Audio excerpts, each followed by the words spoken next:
Olá, queridos, tudo bem? Eu não sei de onde que saiu isso. Eu acredito que pode ser algo que eu herdei de meus pais, é possível, mas eu sempre gostei de ouvir as pessoas mais velhas, sabe? De escutar as histórias, os causos. E eu tenho para mim que isso é uma grande... É muito bom para quem faz isso. Eu tenho muito a dizer a respeito do que a gente pode aprender com as pessoas mais maduras, né? As experiências dos outros, elas podem contribuir muito para a nossa vida, para a nossa história, enfim. O dia desses eu encontrei com um taxista conhecido meu, o nome dele é Eduardo. E paramos um pouquinho para bater papo e ele começou a me contar uma história que eu achei muito interessante. O Eduardo, ele é daqueles taxistas que gostam de trabalhar durante a noite. Ele prefere esse período da noite para trabalhar.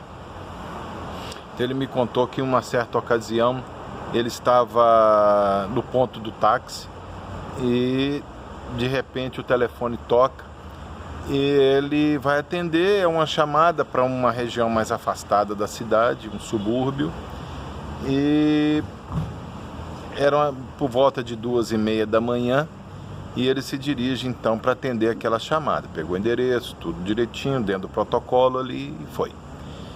Chegando lá, o endereço era um prédiozinho de uns 4 andares, aqueles prédios de tijolinhos, aqueles prédios bem antigos. Eu acredito que você conhece algum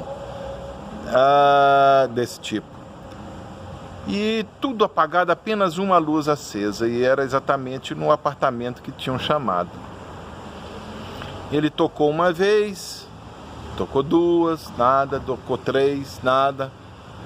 Tocou 4, na 4ª vez ele escuta um barulho de alguma coisa se arrastando. E quando a porta se abre, era uma senhora bem madura, bem idosa já, com os anos bem avançados, a idade bem avançada. Eu sei que ele observou aquela senhora naquela madrugada, uma sacolinha muito simples nas mãos, passa um papel para ele com o endereço para onde eles deviam ir. Ele ajuda aquela senhora com a sacola, acompanha aquela senhora pelos braços até chegar ao automóvel, coloca dentro do carro, liga o automóvel e ela pede para ele: meu filho, antes de nós irmos para o endereço para o qual eu te passei aí, o qual eu te passei no papel, eu gostaria que você passasse primeiro pelo centro. Eu gostaria de passar pelo centro. E o Eduardo diz para ela: minha senhora, mas a viagem vai ficar bem mais cara. Se nós dermos essa volta pelo centro, vai encarecer bem a viagem. E ela diz para ele assim: não se preocupe com o valor, apenas passe comigo pelo centro da cidade. Ele, obediente, né, se dirigiu ao centro da cidade. Assim que começaram a andar pela avenida principal, ela pediu que ele diminuísse bem a velocidade, e foram numa velocidade bem lenta. E aí ele, passando diante de um local, uma loja, um comércio que era um depósito de material de construções, ela fala com ele: tá vendo ali, meu filho? Aquele local ali, quando eu era jovem, recém-casada, era o local onde eu e meu marido íamos para dançar. Ali era um salão de danças. Toda sexta-feira, após o nosso expediente, a gente se aprontava, vestia a melhor roupa e passávamos ali à noite até virar a madrugada dançando. Um pouco mais adiante, uma padaria. E ela fala ali, ó, aquela padaria ali é onde eu gostava de comprar os pães. Meu marido sempre gostou, tinha muita amizade com o confeiteiro, com o dono da padaria. Pouco para frente, ela vê o que agora é uma clínica de análise, né, de laboratório. E ela fala, ali naquele local era uma loja de louças. Todas as amigas minhas, quando faziam aniversário de casamento, ou aniversário mesmo de idade, né? Eu passava ali e comprava louças. Eu sempre gostei de dar louças de presente para minhas amigas. E assim foi, durante toda aquela madrugada, o Eduardo conduzindo aquela senhora pelo centro da cidade. Mais adiante, um edifício, e ela fala com ele, aqui é o edifício onde eu morava. Quando meu marido faleceu, eu me mudei lá para o subúrbio. Mas aqui nós moramos 40 anos nesse prédio. E enfim, à medida que ela ia falando, ele olhava no retrovisor e ele percebia que lágrimas iam escorrendo pelos olhos dela. E à medida que ela ia falando, as lágrimas iam correndo. De repente já era manhã, o sol estava nascendo. E ela pediu ao Eduardo então que fosse direto para o endereço para o qual...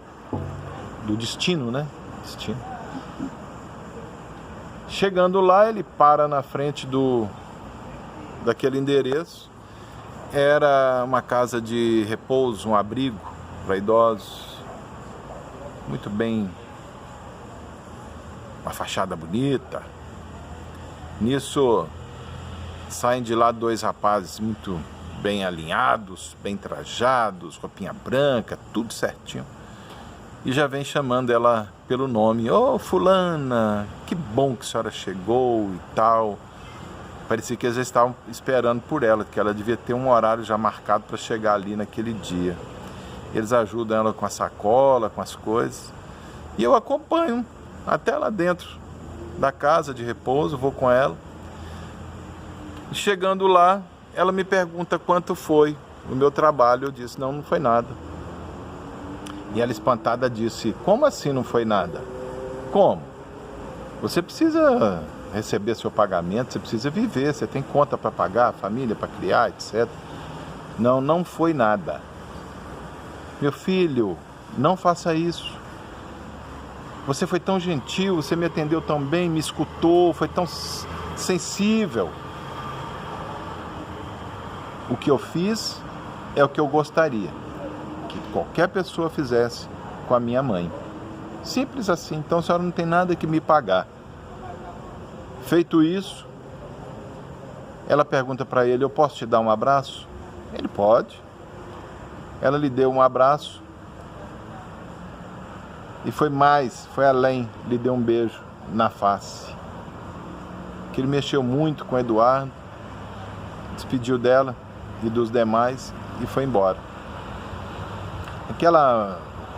Aquele dia ele não trabalhou mais, foi direto para casa. E ficou com aquela viagem, aquele momento no coração. 2 dias depois, ele decide voltar naquele endereço. Porém, qual não é a surpresa dele? Qual não foi, né, a surpresa dele? Quando ele recebe a notícia que 2 horas depois que ele se despediu dela, ela se foi, ela partiu para a última viagem dela.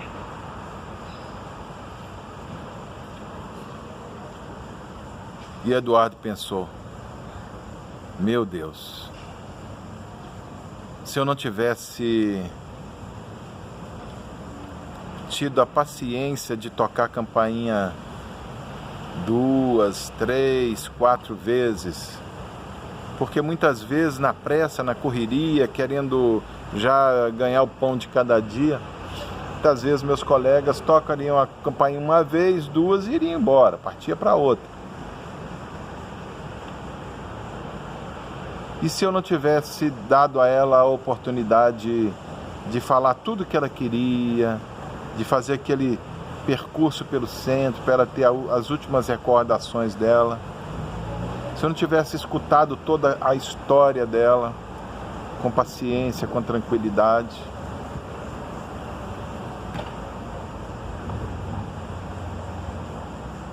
a pergunta que fica para mim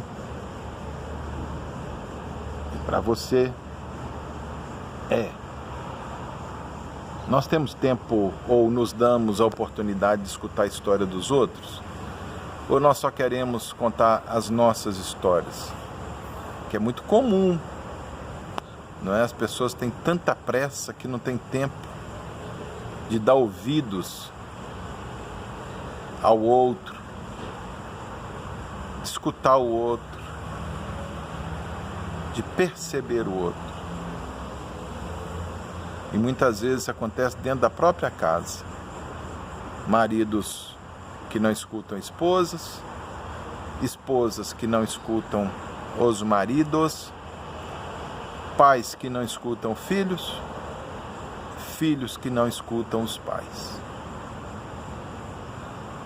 E aí a vida passa, envelhecemos.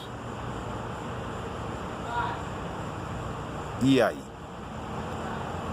Vai chegar um tempo que nós vamos precisar de alguém que nos escute. Provavelmente corremos o risco de não ter quem nos escute, porque nós não treinamos isso, nós não praticamos isso.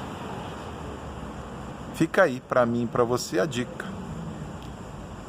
Vamos abrir nossos ouvidos